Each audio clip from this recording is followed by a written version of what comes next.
யாழ் உதயன். ஆரோக்கியம் நிறைந்த வாழைப்பழத்தில் நீரிழிவு நோயாளிகள் எதெல்லாம் சாப்பிடக்கூடாது என்பதை இந்த பதிவில் தெரிந்து கொள்வோம். நீரிழிவு நோய். இன்றைய காலகட்டத்தில் பெரும்பாலான நபர்கள் நீரிழிவு நோயினால் பாதிக்கப்பட்டு வருகின்றனர்.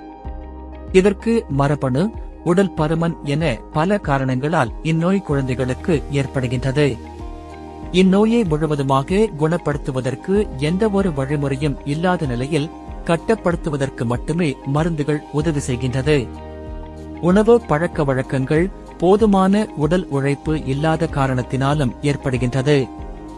ஓரளவிற்கு நமது வாழ்க்கை முறையை கட்டுக்குள் வைத்துக் கொண்டால் நீரிழிவு நோய் குறித்த கவலை நாம் கொள்ள தேவையில்லை. நீரிழிவு நோயாளிகளுக்கு உணவு கட்டுப்பாடு மிக அவசியம் ஆகும். அந்த வகையில் சத்துக்கள் அதிகம் கொண்ட வாழைப்பழங்களில் எதையெல்லாம் நீரிழிவு நோயாளிகள் சாப்பிடலாம், சாப்பிடக்கூடாது என்பதை தெரிந்து கொள்வோம்.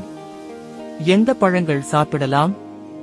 நீரிழிவு நோயாளிகள் மா, பலா, வாழை ஆகிய பழங்களை சாப்பிடக்கூடாது என்று கூறப்பட்டுள்ள நிலையில் குளுக்கோஸ் அதிகம் உள்ள போவன் பழம், ரஸ்தாளி ஆகிய பழங்களை மட்டுமே சர்க்கரை வியாதிகள் தவிர்ப்பது நல்லது என்று கூறப்படுகிறது. ஆனால் அதே நேரத்தில் அதிக நார்ச்சத்து உள்ள பச்சை வாழைப்பழம், செவ்வாழை, நேந்திரம் பழம் போன்றவற்றை சர்க்கரை நோயாளிகள் சாப்பிடலாம் என்றும் கூறப்படுகிறது.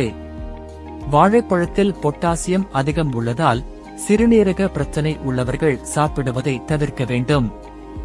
ஆனால் மலச்சிக்கல் பிரச்சனை இருந்தால் சிறியளவில் எடுத்துக் கொள்ளவும். வாழைப்பழத்தில் உள்ள பெக்டின், குளுக்கோஸ் மற்றும் கொலஸ்ட்ரால் உடலில் உறிஞ்சப்படுவதை தடுக்கும் ஆற்றல் உள்ளது என்றும், எனவே வாழைப்பழத்தை அனைவரும் கண்டிப்பாக சாப்பிட வேண்டும் என்றும் கூறப்பட்டுகின்றது.